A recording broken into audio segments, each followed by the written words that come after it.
expect this, but then again I did. That's what we've been talking about.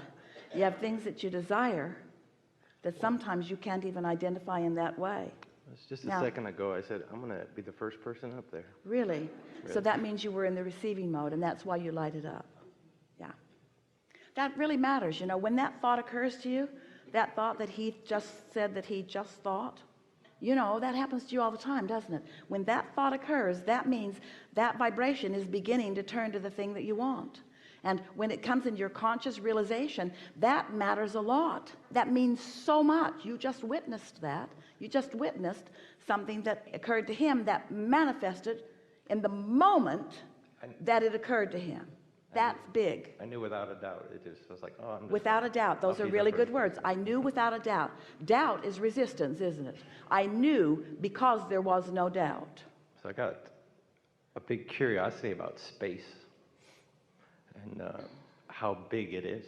You know, it just goes forever and ever and ever and ever and ever and ever and ever and ever and ever. I wish we had a bigger word than big. Big, bigger, biggest.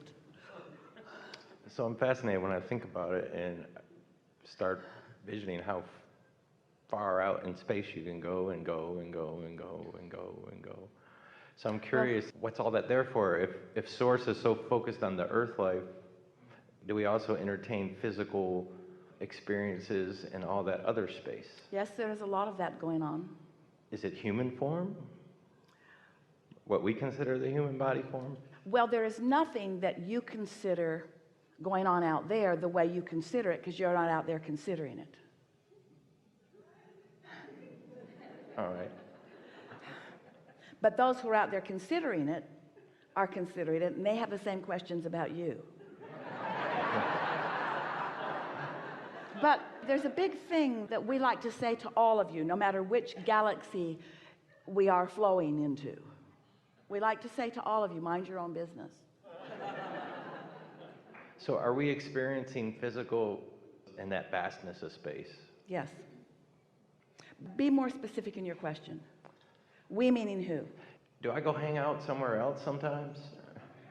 Not much. Like some other planet, some other center of a galaxy? We want to say to you that these questions come from those of you, and we mean this kindly, who are not really integrated and experiencing life the way you intended to here. In other words, it's sort of like rather than cleaning up your own yard, you're looking over the fence at what they got going on over there. When there's so much potential in your own yard, but you're bored with your own yard. It's been sort of looking the way it's been looking for quite a long time, and it's no longer ringing your bells, and you've got all that resistance about it. And so sometimes you just are weary of looking at what you are about, so you want to look someplace else. We are not wanting to shrink your thoughts. We're not wanting you to be less insightful about the vastness of all of this. We just want to express in a way that you can really hear the satisfaction and the power of focus, of focusing on what you're about. And this is specifically for you. You get yourself into alignment and you get yourself into the receiving mode, as you often do and as you just did. And in that receiving mode, all kinds of things will flow to you about anything that is of interest to you, because there is no question that is off limits. And we are not for a moment wanting to say to you that you do not have the right or the interest or the ability or the eagerness or the value in focusing on all of those other things. We just want you to master the receptive mode, and then anything that occurs to you, you can begin to experience.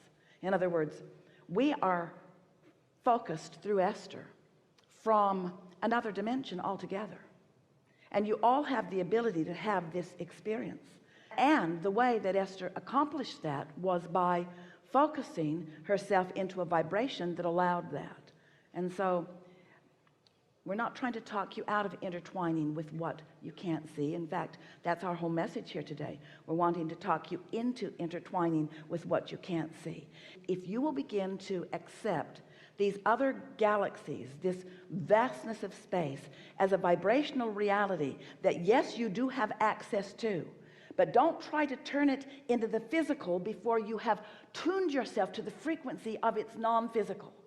And once you are a master at tuning yourself to the frequency of its non-physical, then it or they, whatever you want to call that, can begin to express through you. And you can have the full experience of all of that. But stop looking around for little bones in the backyard that come from other spacecrafts, because that's not the way you are interacting intergalactically. All right. I get it. Yeah, you do. Okay. Really good. Yeah. Enough? I got it. Enough. All right.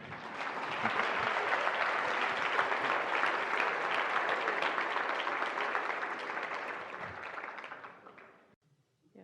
Something else? Yeah, so I think that the difference that I'm trying to figure out right there is, like, there's like the to-do list, there's these things that we've got to get done, and there's like a action piece to it, and then there is just what you just said, just letting go of that. Because I know exactly what it feels like when I'm in that flow, when the people come to us, when it's working out perfectly. But somehow I have been, I guess maybe because it's a transition, it's new, and I feel like I got to stick to my to-do list. I got to get my stuff done. Don't give yourself any excuses, because of course it's all those things, but it's something deeper than that. The thing that is deeper, you hit on in your first words to us. I didn't take the time to make sure I was there before I received inspiration. Let's put it in a different way. We've never said this before. I got my inspiration from someplace other than my alignment.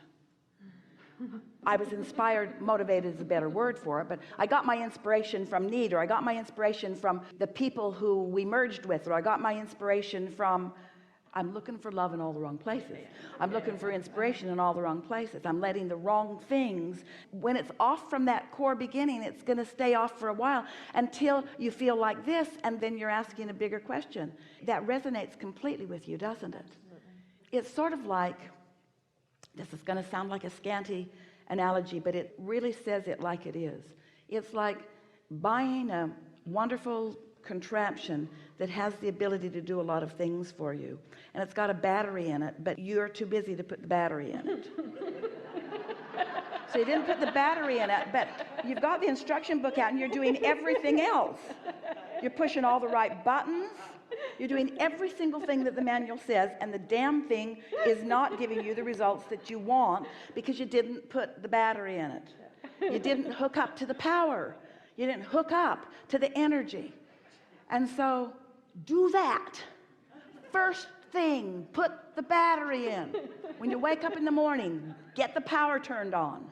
Get the power turned on. And then, once you're in sync with that, ideas will start flowing. Ideas will start flowing, and oh, do they feel good when they flow. We understand what it's like to be fully integrated in life with so many demands being made of you, and feeling like you need to respond to those demands.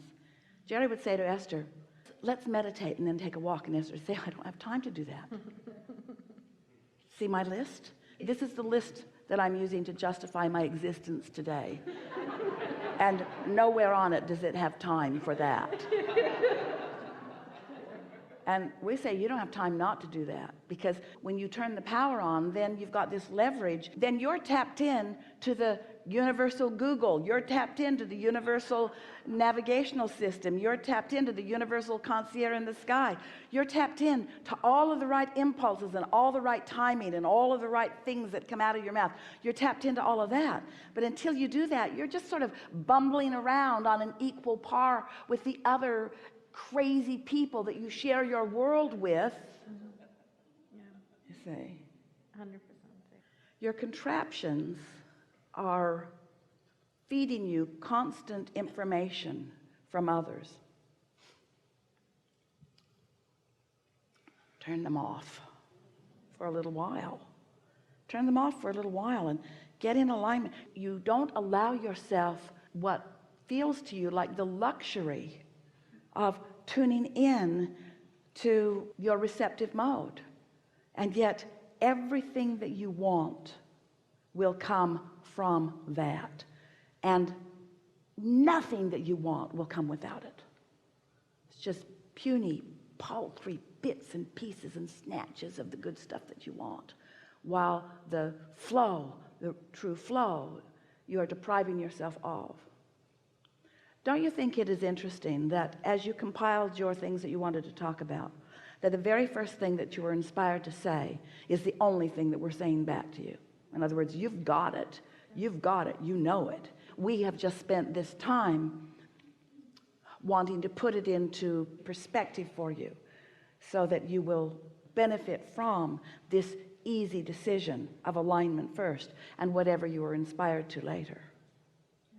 You see, you put all of the pieces into your vortex, and your inner being knows every one of them, how they fit together, and how all of that fits together with everyone else. In other words, your inner being knows where you stand in relationship to everything that you want and what the path of least resistance is to get you to it. And so the more you have listened to us and the more that you have lived life, the more when you are not up to speed, in other words, even as we have these conversations and you are listening in, more is going into the vortex. Don't you feel just from this conversation a whole lot of resolve happening within you?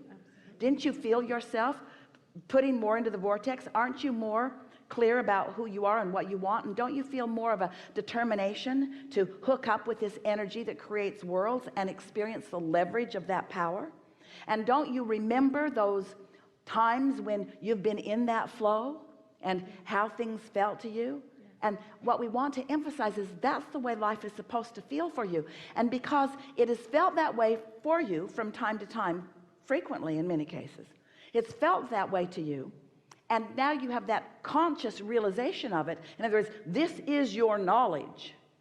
Then when you defy your own knowledge, it feels extra off. And that's exactly where you are. And that's where Esther was this week too. She was so mad that she was mad. She was so mad that she was mad. And she was so mad that it became so clear to her that she'd made a decision, not from here, but from here. So mad at herself when we say that's not step 5. Step 5 is being back in step 1 and not being mad at yourself for being back in step 1. Step 5 is understanding that this mastery is something that you're accomplishing all of the time, and that there's no right or wrong to it. There's just more alignment and less alignment and more alignment and less alignment. And it's sort of like when you get used to things feeling really good, you want to throw a little fit when they don't feel good. And we don't want you to adapt to not feeling good. We think the fit is better. Did we get there for you? All the way. This is a really good time for a segment of reflection.